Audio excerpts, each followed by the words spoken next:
நண்பர்கள் அனைவருக்கும் வணக்கம். இது பணமே மந்திரம் சேனல். இன்னைக்கு நம்ம பார்க்கக்கூடிய தொழில் ஒரு எளிமையான தொழில் தான். இது பார்த்தீங்கன்னா ஒவ்வொரு வீட்லயும் இந்த பொருளை நம்ம பயன்படுத்துகிறோம். இதை நம்ம தயாரிக்கணும்னு அவசியம் இல்லை. அந்த ரா மெட்டீரியலை வாங்கி கட் பண்ணி பேக் பண்ணால் போதும். இந்த பொருளை நம்ம ஈஸியாக தயாரிச்சிடலாம். ஓகேங்களா? இந்த பேக்கிங் கட்டிங் இதுக்கெல்லாம் நம்ம மிஷினரிஸும் யூஸ் பண்ணலாம். இல்லை நார்மலாகவும் நம்ம என்ன செய்ய முடியும், பேக் பண்ண முடியும். இப்போ இதில் ப்ராஃபிட் அப்படின்னு பார்த்தீங்கன்னா, நீங்கள் ரீட்டெயிலாக விற்றீங்க அப்படின்னாக்கா 3 டைம்ஸ் ப்ராஃபிட், அதாவது 3 மடங்கு உங்களுக்கு லாபம் கிடைக்கும். அதுவே ஹோல்சேல் விற்றீங்க அப்படின்னாக்கா 2 மடங்கு லாபம் கிடைக்கும். ஒரு சின்ன இன்வெஸ்ட்மெண்ட்டில் ஒரு நல்ல ப்ராஃபிட் தரக்கூடிய எளிமையான முறையில் இந்த தொழிலை நம்ம செய்ய முடியும்.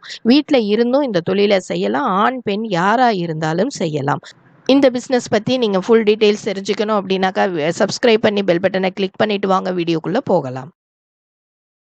கிரீன் பேட் ஸ்க்ரப்பர் எப்படி மேக் பண்ணலாம் அப்படிங்கிறத நம்ம இந்த வீடியோவில் பார்க்க போகிறோம். சாதாரணமாக வீடுகளில் பாத்திரம் விளக்குறதுக்கும் சரி, ஹோட்டல்ஸ் இந்த மாதிரி இடங்கள்லையும் இந்த மாதிரி ஸ்க்ரப்பர்ஸ் பயன்படுத்துகிறாங்க.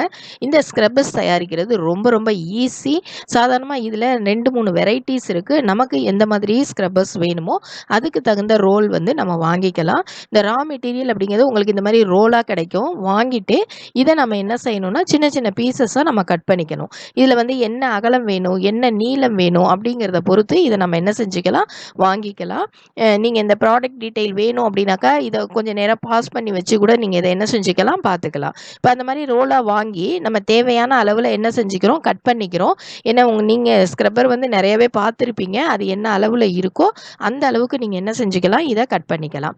இந்த மாதிரி கட் பண்ணுறதுக்கு கட்டிங் மிஷின்ஸும் இருக்குது. மிஷின்ஸ் வேணாம் அப்படின்னா நம்ம நார்மலாக கூட நம்ம என்ன செஞ்சுக்கலாம், கட் பண்ணிக்கலாம். அதுக்கப்புறம் இந்த மாதிரி பேக் பண்ணணும். உங்களுக்கு இந்த மாதிரி கவர்ஸ் வேணும் அப்படின்னா இந்தியா மார்ட்டில் உங்களுக்கு அவைலபிளாக இருக்குது. 1 கிலோ அப்படிங்கிறதே உங்களுக்கு ஒரு 275 ரூபாய்க்கு கிடைக்குது. அந்த மாதிரி கவர்ஸில் வாங்கி நீங்கள் என்ன பண்ணிக்கலாம், பேக்கிங் பண்ணிக்கலாம். இப்போ பேக்கிங்க்கு மிஷின்ஸ் இருக்கா அப்படின்னா தாராளமாக இருக்குது. இந்த மாதிரி நம்ம கட் பண்ண இந்த பேடை நம்ம வரிசையாக அடுக்கி வச்சோம் அப்படின்னாக்கா ஆட்டோமேட்டிக்காக அதுவே என்ன செஞ்சிடும், பேக்கிங் பண்ணிடும். இதில் செமி ஆட்டோமேட்டிக் இருக்குது, ஆட்டோமேட்டிக் மிஷின்ஸ் இருக்குது. இந்த மாதிரியும் நம்ம பயன்படுத்திக்கலாம். அப்படி இல்லை அப்படின்னாக்கா சாதாரணமாக பேக்கிங் பண்ணுறது இருக்குது இல்லைங்களா, சீலிங் மிஷின் மாதிரி, அதில் கூட நம்ம ஒரு 3000 ரூபா 4000 ரூபா வரும். அந்த மாதிரி மிஷின்ஸ் வாங்கி கூட பேக்கிங் பண்ணிக்கலாம். இப்போ ஆட்டோமேட்டிக்காக உங்களுக்கு இந்த ஸ்க்ரப்பர் பேக் பண்ணுற மிஷின் வேணும் அப்படின்னு சொல்லி நினச்சிங்கன்னா ஒரு 1.5 லட்சம் ரூபாய்க்கு நீங்கள் ஒரு நல்ல மிஷின் வாங்க முடியும். இல்லை சாதாரணமாக ஆட்டோமேட்டிக்காக இல்லாமல் செமி ஆட்டோமேட்டிக்காக இருக்கணும் அப்படின்னா ஒரு 22,000லேருந்து நீங்கள் வாங்க முடியும். இந்த மிஷின்ஸ் எல்லாமே உங்களுக்கு இந்தியா மார்ட்டில் அவைலபிளாக இருக்குது. நீங்கள் உள்ளே போயிட்டு அதை கிளிக் பண்ணிங்க அப்படின்னா அதுலேருந்து நீங்கள் அட்ரஸ் என்ன பண்ணிக்க முடியும், எடுத்துக்க முடியும். அதுக்கப்புறம் நம்ம இந்த மாதிரி காட்டன் பாக்ஸில் அந்த இதை அடைச்சி நம்ம என்ன பண்ணலாம், ஹோல்சேல் விற்பனைக்கு கொடுக்கலாம். ரீட்டெயிலாகவும் நம்ம சேல் பண்ண முடியும். இந்த மாதிரி நீங்கள் தனித்தனி பீசஸாகவும் கொடுக்கலாம். 1 டசன் அப்படின்னு சொல்லி அந்த லெவல்லையும் நீங்கள் என்ன பண்ண முடியும், இதை சேல் பண்ண முடியும். நார்மலாக இந்த ஸ்க்ரப்பர் மேக் பண்ணுறதுக்கான காஸ்ட் பற்றி பார்க்கலாம். ரா மெட்டீரியல் பார்த்திங்கன்னா ₹1 ₹1.5 வரைக்கும் உங்களுக்கு ஆகும். அதாவது ஒரு ஸ்க்ரப்பர் மேக் பண்ணுறதுக்கு. இந்த பேக்கிங்க்கு ஒரு 50 பைசா. அதே அதர் காஸ்ட் அப்படிங்கிறது இவ்வளோ தேவையில்லை. ஆனாலும் கூட ஒரு 50 பைசா அப்படின்னு நம்ம வச்சுக்கிட்டா கூட இதை தயாரிக்கக்கூடிய ஒரு ஸ்க்ரப்பர் தயாரிக்கக்கூடிய விலை ₹2.50. இது அதிகபட்சமான விலை தான். ஒரு சிலர் ₹1.5 தயாரிக்கிறோம் அப்படின்னு சொல்லி சொல்கிறாங்க. ₹2.50 இருந்துச்சு அப்படின்னா ஒரு க்ரீன் பேட் நீங்கள் என்ன செய்ய முடியும், தயாரிக்க முடியும். இந்த ரோல் எங்கே வாங்கலாம் அப்படின்னு சொல்லி கேட்டிங்கன்னா கீழே டிஸ்கிரிப்ஷனில் லிங்க் தரேன், கிளிக் பண்ணி பார்த்து நீங்கள் போய் தேவைப்பட்டால் வாங்கிக்கலாம். அதுக்கப்புறம் பார்த்தீங்கன்னா இந்த க்ரீன் பேட் ஸ்க்ரப்பர் இல்லாமல் வீடுகளில் இந்த அயன் ஸ்க்ரப்பர் யூஸ் பண்ணுவாங்க இல்லையா, அந்த ஸ்டீல் ஸ்க்ரப்பர், அது வேணும் அப்படின்னா ஏற்கனவே நான் வீடியோ போட்டிருக்கேன். அந்த லிங்க் உங்களுக்கு டிஸ்கிரிப்ஷனில் தரேன். தேவைப்பட்டால் போய் பார்த்து அதையும் சேர்த்து நீங்கள் என்ன பண்ணிக்கலாம், தயாரிச்சுக்கலாம். இப்போது இதில் என்ன ப்ராஃபிட் கிடைக்கும் அப்படின்னு சொல்லி பார்க்கலாம். இப்போ ரீட்டெயிலாக நீங்கள் சேல் பண்ணுறீங்க அப்படின்னாக்கா அதோட ப்ராஃபிட் என்ன, ஹோல்சேலானா அதோட ப்ராஃபிட் என்ன அப்படின்னு தனித்தனியாக பார்க்கலாம். ஒரு ஸ்க்ரப்பர் சேல் பண்ணுற காஸ்ட் ₹10. நம்ம தயாரிக்கிற செலவு பார்த்திங்கன்னா ஒரு ₹2.50. டோட்டல் ப்ராஃபிட் உங்களுக்கு ₹7.50 இதில் கிடைக்கும்.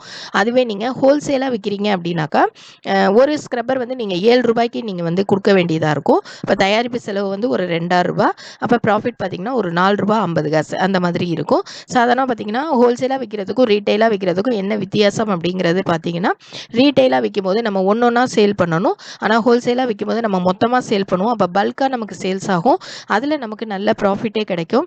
நம்மளே தேடி தேடி சேல் பண்ணாமல் ஒரு டிஸ்ட்ரிபியூட்டர் பாயிண்டில் மொத்த விலையில் விற்கக்கூடிய இடத்துல நம்ம என்ன பண்ணிடலாம், சேல் பண்ணிடலாம். இப்போ நீங்கள் இது பார்த்தீங்கன்னா மாதம் வந்து ஒரு 3 லட்சத்து வரைக்குமே நீங்கள் இதில் வந்து ஏர்ன் பண்ண முடியும். ரொம்ப சின்ன தொழிலாக தெரியும், ஆனால் ப்ராஃபிட் அப்படிங்கிறது ரொம்ப ரொம்ப ஜாஸ்தி. ரீட்டெயிலாக நீங்கள் விற்கும்போது நார்மலாக நேபர்ஸ்க்கு விற்கலாம். அதுக்கப்புறம் பார்த்தீங்கன்னா இந்த அமேசான், ஃப்ளிப்கார்ட் இந்த மாதிரி இ-காமர்ஸ் சைட்டையும் நம்ம என்ன செஞ்சுக்கலாம், பயன்படுத்திக்கலாம். என்ன மாதிரி இடங்களில் மார்க்கெட்டிங் பண்ணலாம் அப்படின்னு சொல்லி பார்த்தீங்கன்னா, சாதாரணமாக ஏற்கனவே சொன்ன மாதிரி ஹோல்சேல் ஷாப்ஸில், டிஸ்ட்ரிபியூட்டர் பாயிண்டில் நம்ம விற்கலாம். நெக்ஸ்ட்டு பார்த்தீங்க அப்படின்னாக்கா department stores, grocery shops, super markets, hotels இந்த மாதிரி இடங்களில் நல்லாவே சேல்ஸ் ஆகும். அதுக்கப்புறம் ஸ்டேஷ்னரி ஷாப்ஸு, ஃபேன்சி ஷாப்ஸில் கூட இதை ஒரு பக்கமாக வச்சு விற்றுக்கிட்டு தான் இருக்காங்க. நமக்கு அக்கம் பக்கத்தில் இருக்கக்கூடிய நேபர்ஸ்கிட்ட நம்ம இதை சேல் பண்ண முடியும். அதுக்கப்புறம் அமேசான், ஃப்ளிப்கார்ட், பிக் பாஸ்கெட் இந்த மாதிரி இ-காமர்ஸ் சைட்லையும் நம்ம என்ன பண்ண முடியும், சேல் பண்ண முடியும். சின்ன பொருளாக இருந்தால் கூட இதனுடைய தேவை ரொம்ப அதிகம். இதோட வாழ்நாள் காலம் அப்படின்னு சொல்லி பார்த்தீங்கன்னா, ஒரு ஸ்க்ரப்பர் ஒருத்தவங்க வாங்குறாங்கன்னா அதிகபட்சம் ஒரு 15 நாள்லேருந்து 30 நாளைக்குள்ளே திரும்ப அடுத்த ஸ்க்ரப்பருக்கு மாறுறாங்க. ஓகேங்களா? அப்படிங்கும்போது இது யூஸ் அண்ட் த்ரோ தான். அடிக்கடி இவங்க வாங்கிக்கிட்டே இருப்பாங்க. அதனால் இதோட சேல் வந்து இன்க்ரீஸ் ஆகிட்டே தான் இருக்கும், டிக்ரீஸ் ஆக போகிறதில்ல. அதனால் ஒரு சின்ன தொழிலில் பெரிய லாபம் எப்படி பார்க்கிறது அப்படிங்கிறத இந்த வீடியோவில் நான் சொல்லியிருக்கேன். இந்த வீடியோ உங்களுக்கு பிடிச்சிருந்தது அப்படின்னா லைக் பண்ணுங்கள், ஷேர் பண்ணுங்கள், மறக்காமல் சப்ஸ்கிரைப் பண்ணுங்கள். தேங்க்ஸ் ஃபார் வாட்சிங்.